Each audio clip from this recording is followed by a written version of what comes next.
বেশি কষ্ট করে সেবা দেয় আপনার শিক্ষার্থীদের এবং প্রতিষ্ঠানদেরকে, সেই কর্মচারীদের উৎসব ভাতা ৭৫% আমরা দাবি করেছিলাম। আপনারা জানেন আমরা শিক্ষক, আমার কর্মজীবন 10টি বছর কেটে গেছে।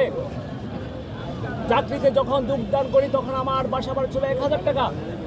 10 বছর পরে আমার বাসা ভাড়া হচ্ছে 1000 টাকা। আরও দুঃখের বিষয়, যে ছাড়ের কাছে আমি পড়ালেখা করেছিলাম, যে ছাড় থেকে আমি বর্ণমালা শিখেছিলাম, আমার ছাড়ের চাকরি বয়স 40 বছর, ওনারও বাসা ভাড়া 1000 টাকা। বাংলাদেশে এমন কোথাও কি 1000 বাসা ভাড়া পাওয়া যায়?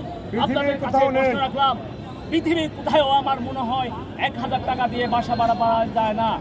মাননীয় শিক্ষা উপদেষ্টা এবং প্রধান উপদেষ্টা মহোদয়, আপনি আমাদের দিকে দেখুন, আমাদের দিকে সুনজর দিন।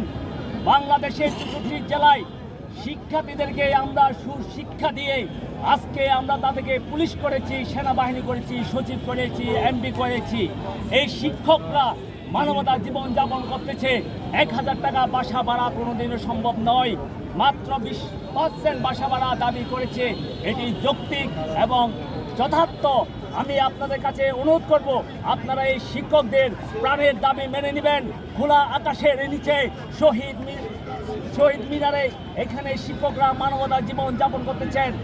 আমি দেখেছিলাম সেদিন শিক্ষকের পাশে কুকুর এসে ঘুম যাচ্ছে, পথ শিশু ঘুম যাচ্ছে, রাতে মশার কামড় খাচ্ছে, পেটে ক্ষুধা নির্মাণ করার জন্য অর্থ নেই, বিভিন্ন দূর দূরান্ত থেকে এসেছে। আমরা ক্লাসরুমে ফিরে যেতে চাই, আমরা আন্দোলন চাই না, আমরা শৃঙ্খলাবন্দী, আমরা আমার শিক্ষার্থীদেরকে ভালোবাসি। আমাদের দাবি পূরণ করুন। আমরা ক্লাসে গিয়ে আমাদের কমলমতি শিক্ষার্থীদেরকে আমরা পাঠ দিব।